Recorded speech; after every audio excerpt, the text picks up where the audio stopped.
আমি শিরোনামটা আগেই বলে নিচ্ছি। সেই দিন শাপলা চত্বরে যদি শাহ আল্লামা আহমদ শফী সহ এদেশের আপামর আলেম সমাজের ডাকে এদেশের সাধারণ মানুষ সাড়া দিত, তাহলে 17 বছরের ফ্যাসিবাদ দেশের মধ্যে কখনোই ডানা মেলতে পারত না।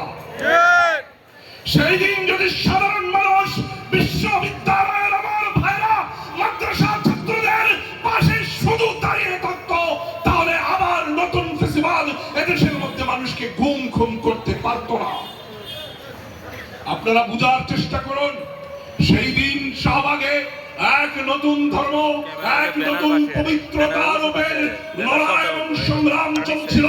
সেই দিন শাহবাগকে এমন এক পবিত্রতার রূপ করা হয়েছিল, যেই পবিত্রতার জায়নামাজে বসে ফ্যাসিস্ট ভারতীয় আধিপত্যবাদ মসুদপুষ্ট শেখ হাসিনা এদেশকে তার বাবার করদ রাজ্য হিসেবে প্রতিষ্ঠিত করার নীল স্বপ্ন দেখেছিল। এদেশের প্রতিটা মানুষের মুখ বন্ধ হয়েছিল, কান্না বন্ধ হয়েছিল, হাসি বন্ধ হয়েছিল, প্রতিবাদ বন্ধ হয়েছিল, প্রতিরোধ বন্ধ হয়েছিল। সব কিছু এসে শেখ হাসিনার সাজানো শাহবাগের সেই জায়নামাজে একীভূত হয়ে গিয়েছিল।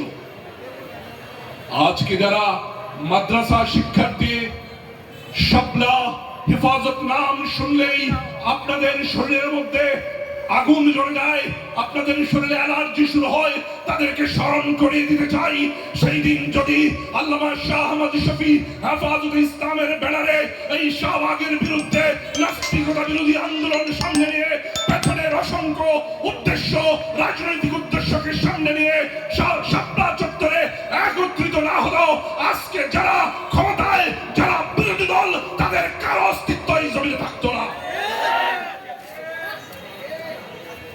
আমি স্মরণ করিয়ে দিতে চাই, সেই সময়টা আপনারা খেয়াল করুন।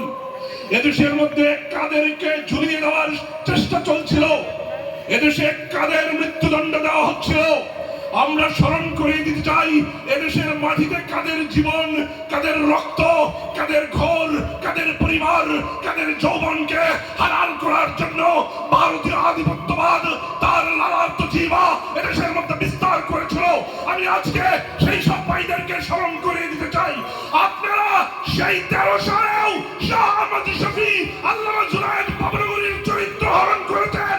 আজকে আপনারা আমাদের শাহ মুহিবুল্লাহ বাবনগরীর চরিত্র হরণ করার চেষ্টা করছেন। আপনাদেরকে অন্তত একটু কৃতজ্ঞ হওয়ার অনুরোধ করছি। আপনাদের এই অকৃতজ্ঞতা 17 বছর এদেশের মানুষের মুখ বন্ধ রেখেছিল, 17 বছর এদেশের মানুষের হাসি কেড়ে নিয়েছিল। আপনাদের এক চিন্তা অকৃতজ্ঞতা। আমি নাম বলে কনফ্লিক্ট বাড়াতে চাই না, শুধু অনুরোধ করব, বুঝার চেষ্টা করুন, কৃতজ্ঞ হওয়ার চেষ্টা করুন। কৃতজ্ঞ মানুষ সে নিয়ামত বৃদ্ধি করতে পায়, অকৃতজ্ঞ মানুষের নিয়ামত কমে যায়। সেই দিন শাহবাগের বিরুদ্ধে ওই 93 বছরের বয়োবৃদ্ধ আল্লামা শাহ আহমদ শফী চট্টগ্রাম থেকে যদি লং মার্চ করে এই ঢাকায় না আসতো, আজ পর্যন্ত এদেশের মানুষ ব্যথা পেলেও কান্নার অধিকার পেত না।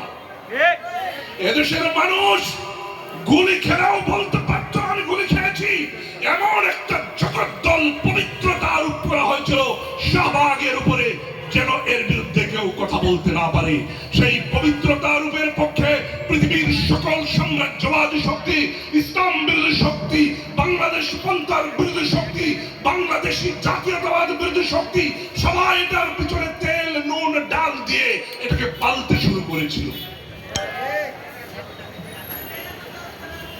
আমি আপনাদেরকে 24-এ আসার আগে আরেকটা কথা মনে করিয়ে দিতে চাই।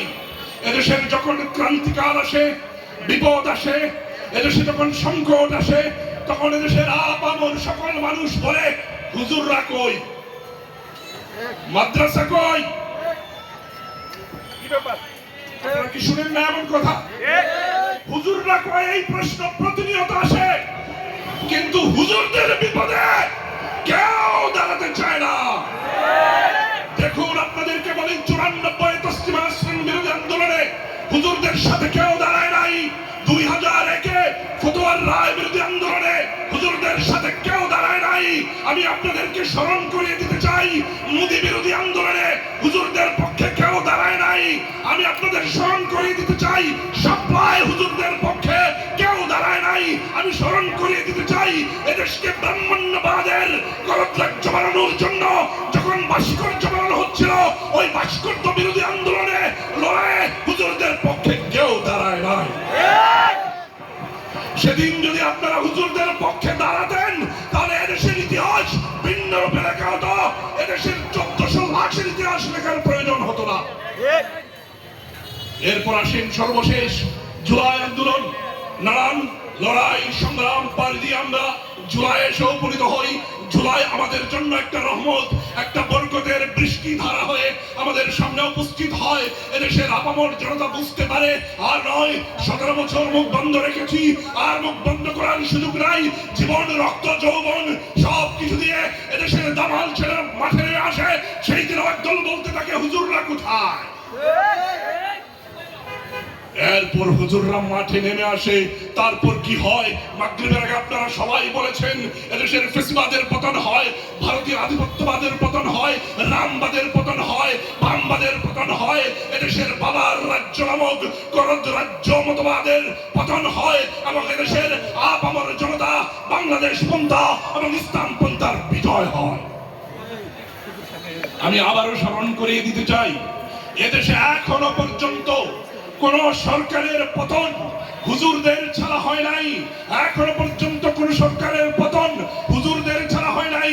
এখনো পর্যন্ত কোন সরকারের মসনদে আরোহণ হুজুরদের ছাড়া হয় নাই। 94 তসলিমা নাসরিনের নামক এক পথসভাকে পাকেতে বিএনপির পতন হয়, মনে আছে কিনা আপনাদের? 2001-এ ফতুয়া নামক ফতুয়াকে নিষিদ্ধ করার রায় দিয়ে শেখ হাসিনার পতন হয়।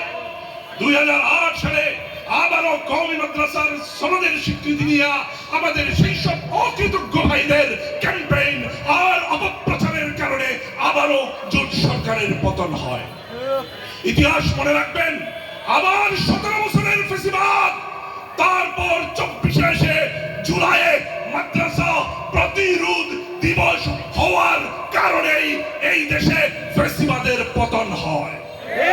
আমি আপামর দেশের জনগণের কাছে, বাংলাদেশ পন্থী জনগণের কাছে, ইসলাম পন্থী জনগণের কাছে, স্বাধিকার প্রিয় জনগণের কাছে অনুরোধ করব, আপনারা হুজুরদের পাশে থাকুন। দেখুন এদেশ কোথায় চলে যায়। একসাথে স্বাধীনতার পর সিঙ্গাপুর আজ আমাদের তরুণদের স্বপ্নভূমি, আর এদেশের মধ্যে তরুণরা থাকতে চায় না।